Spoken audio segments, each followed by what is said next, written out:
So we start with the verse number 19. Nuh alayhi salam talking to his nation and Allah.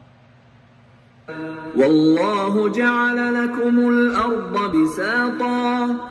And Allah has made the earth a spread for you, لِتَسْلُكُوا مِنْهَا سُبُلًا فِجَاجًا. so that you may go about its broad ways.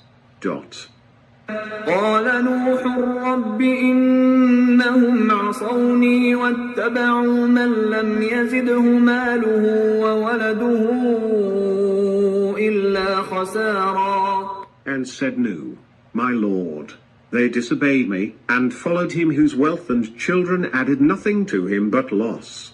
ومكروا مكرا كبارا. And they devised a mighty plot.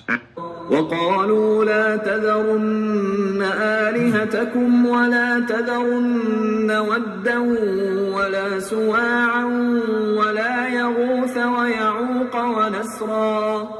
And said to their people, Never forsake your gods, and never forsake Wad, nor Suwa, nor Yagath and Yuk and Nasser. So then he described, after describing, as you know, Quran talks about people that they believe in personal relation, then it talks about the skies and stars and sun and the moon, and then coming down to the earth, to the nature description. So then he says that Wallahu ja'ala lakum al-arda bisata, that Allah has spread the earth out. As we know, tectonic plate movement made the earth spread, which is known today, but we did not know then when the Quran was revealed 1400 years ago. لِتَسْكُنُوا مِنْهَا سُبُلًا فِجَاجًا, so that you may go about and broad away. So one can travel and see the world and whatnot. And then Nuh alayhi salam said, إِنَّهُمْ عَصُونِي, my Lord, they disobeyed me. وَاتَّبِعُوا مَنْ لَمْ يَزِدْهُ مَالَهُ, so then follow him those whose wealth and children added nothing. Waladun illa khasara, means people who were rich and they were powerful, they start following those people, and often this happen. Can you please mute your sound system? I could hear the noise in the background, please. And then further Allah subhanahu wa ta'ala says, وَقَدْ أَدَلُّوا كَثِيرًا, and then they misled many of them. وَلَا تَزِدَ الظَّالِمِينَ إِلَّا ضَلَالًا, that it was nothing but led them to worsening of their misguidance. Hello, whoever is joined, please mute your microphone, please. Thank you.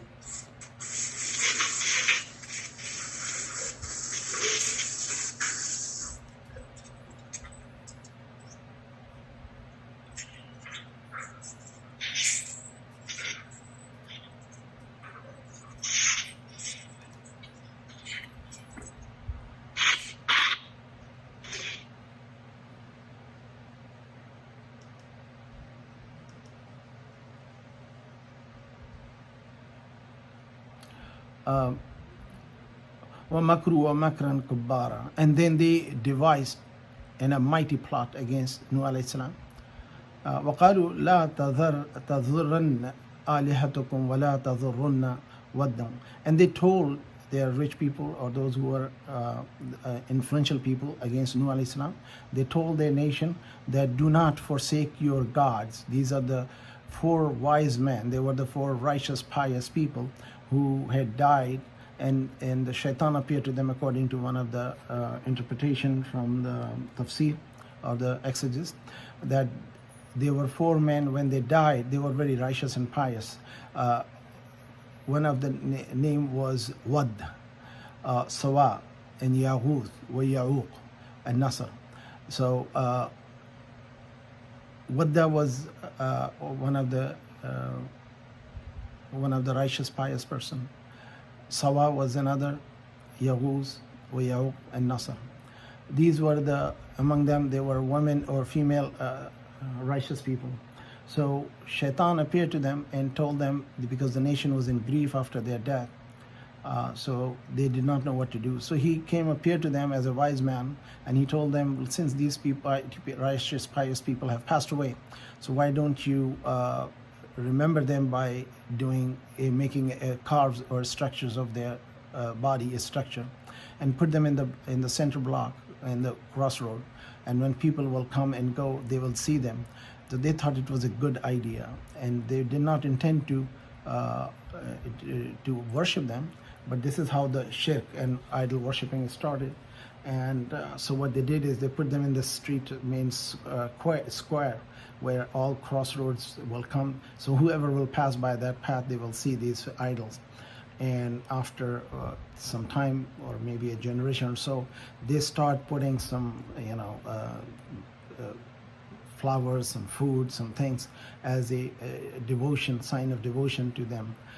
Because Shaitan just start people on the misguided one path, and then people follow, and they one wrong foot take to another one. And this is how they start doing the idol worshipping.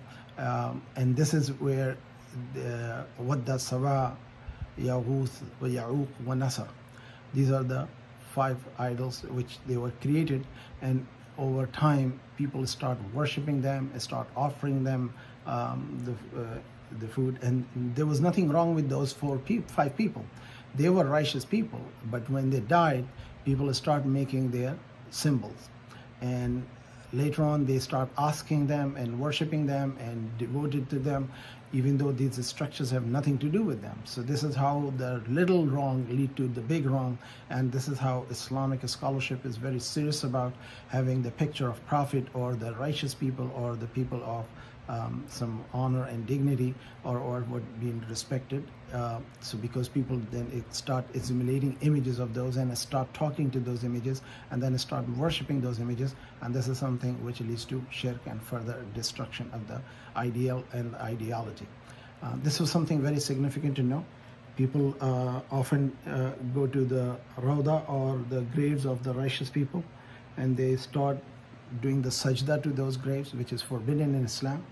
There is no sajda other than to Allah, because sajda or prostration in Islam is the act devoted for Allah subhanahu wa ta'ala. Even though in Quran we'll read in Surah Baqarah, Allah commanded all the angels to bow and prostrate to Adam, but that was out of respect, not out of worship. Worship, sajda or prostration, and bowing is only for Allah subhanahu wa ta'ala.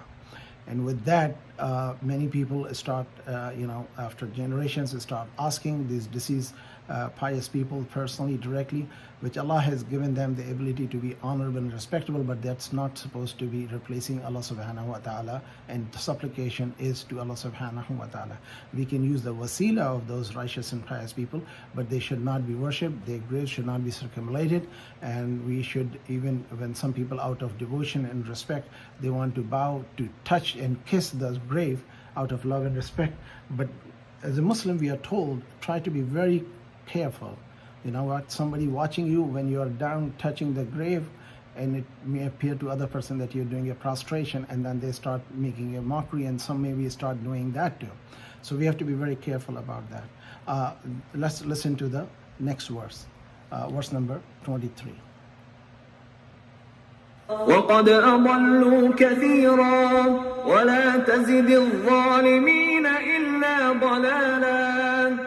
And they have led many astray. And, O my Lord, let not the wrongdoers progress in anything but deviation from the right path. مما خطيئاتهم أغرقوا فأدخلوا نارا فلم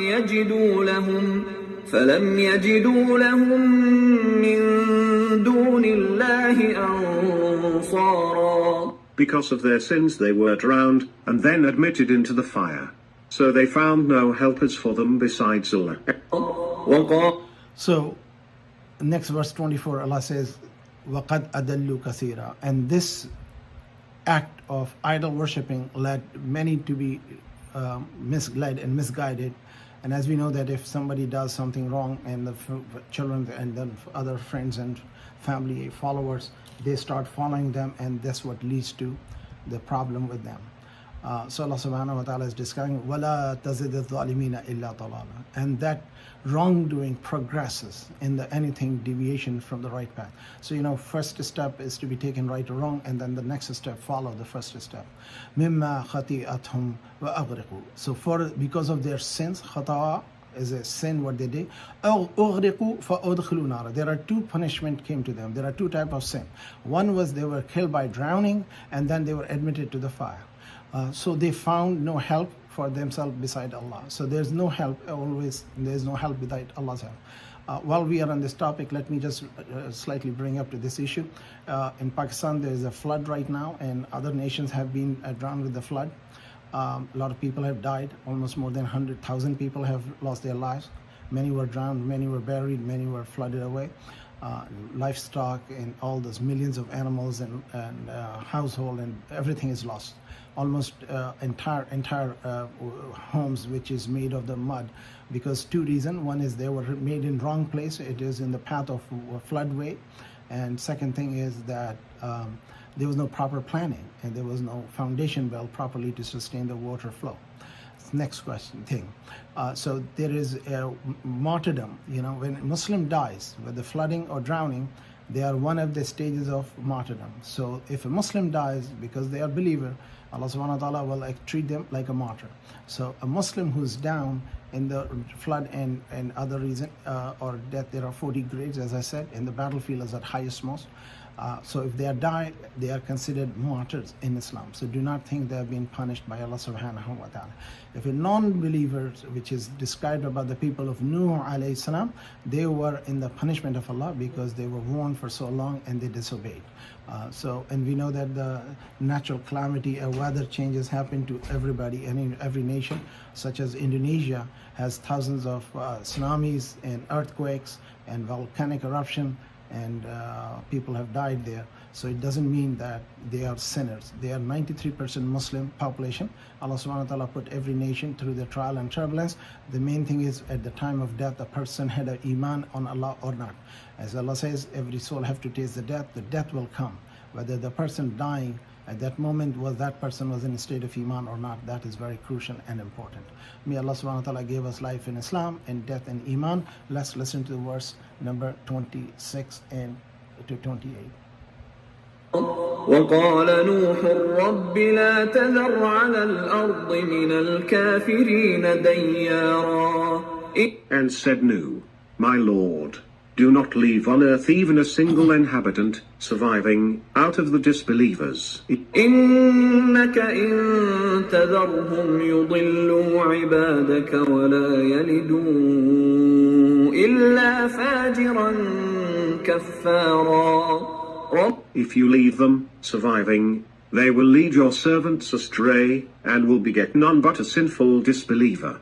رب اغفر لي ولوالدي ولمن دخل بيتي مؤمنا وللمؤمنين والمؤمنات ولا تزد الظالمين إلا تبارا.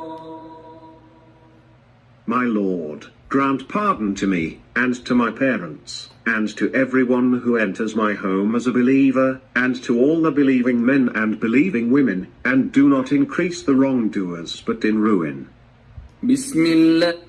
So verse number 26, وَقَالَ نُوحُ رَبِّ. Then Nuh alayhi salam supplicated to his Lord, لَا تَذَرْ عَلَى الْأَرْضِ مِنَ الْكَافِرِينَ الدَّيَّارَ. O Allah, do not leave any one of the disbeliever inhabitant in your world. And according to scholars, because he had forevision and he saw, or foresight by the will of Allah, that these people who were living and their children who were progeny were not going to be embracing Islam. So accordingly, the scholar says Nuh alayhi salam is Adam as-Sani, he's a second Adam. And then he further says, إِنَّكَ إِنَّا تَذَرْهُمْ يُضِلُّ عِبَادَكَ وَلَا يَلِدُ إِلَّا فَاجِرًا كَفَارًا. And if you leave them, إِنَّكَ أَن تَذَرْهُمْ, if you let go of them, if you let them survive, they will lead your servant astray, because they will continue saying that, look, nothing happened to us, and you can follow us, and we are struggling and surviving. We are strong, we are wealthy, we are physically strong, and we have children, we have everything which a person wants in the world, and will beget none but a sinful disbeliever. So they will keep bringing people to the disbelief and dishonesty of Islam. So then he made pardoning, dua or supplication for himself. Rabbi ighfirli, my Lord forgive me, wali walidayya, and my forefathers, waliman dakhala bayti, and whoever enter into my house, mu'minan wal mu'minina wal mu'minat, whoever enters the home as a believer and as the believing men and a believing woman. These are the people who join him in the boat.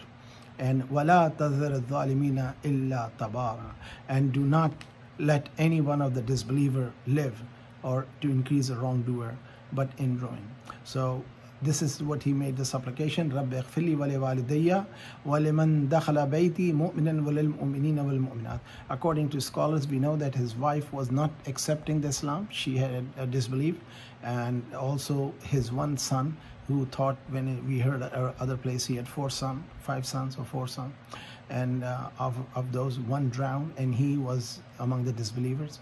And when the flood was rising up, and he called his son, come today, nobody can be saved from the wrath of Allah. He said, no, there's a mountain, I will get up to the peak of the mountain. He tried to swim and water drowned him. So he supplicated to Allah subhanahu wa ta'ala, my Lord, it was from family and he was from my household, my Ahl Bayt. So Allah subhanahu wa ta'ala said, no, he was laysa ka min ahlik, he was not from your Ahl family because he disbelieved. So in Islam, the relation of the faith is more stronger than the blood relation. This is something which we should be mindful of, and this is why we are being very much told, and we are being advised, and we are being stressed to make sure your children live and die in Islam.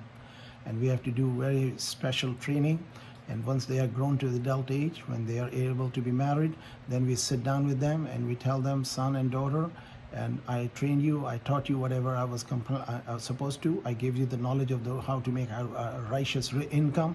I taught you about Quran and Islam, and today you are married and you're adult and you're gonna live your own life. So you are on your own. I'm no more accountable for your deeds, what you do. And that's where Islam teaches that we should treat with our children. With this, it is the end of the Surah Nooh.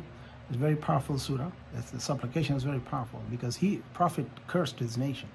And this is something we should learn the lesson. Prophet ﷺ on the day of judgment will say and complain to Allah subhanahu wa ta'ala, Ya Rab, my Lord, inna qawm ittakhazu hadha al-Qur'ana mahjura. My Lord, my nation took this Quran and they abandoned it. And today what we are doing is to learn not to abandon Quran. Quran is the direct word of Allah to reveal to Prophet Muhammad sallallahu alaihi wasallam through Jibreel alayhi salam. And this is non-adulterated word as a promise from Allah subhanahu wa ta'ala. So we should read little bit Quran every day, whatever we can, or listen to it, or understand it, and live by it. With this, I will stop, inshallah, and we will begin with Surah Ibrahim. So just hold on for a moment.